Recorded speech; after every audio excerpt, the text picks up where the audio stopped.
আমার ভালো দেখলে যাদের মনে অমাবস্যা, আসল কারণ এটা তাদের মানসিক সমস্যা।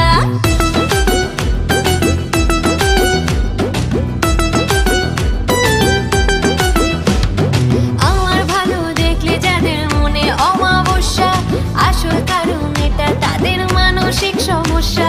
সুস্থ হয়ে উঠিস তোরা এই কামনাই করি, ওরে দুষ্ট লোকের সাথে আমার বরাবরই আরি। যতই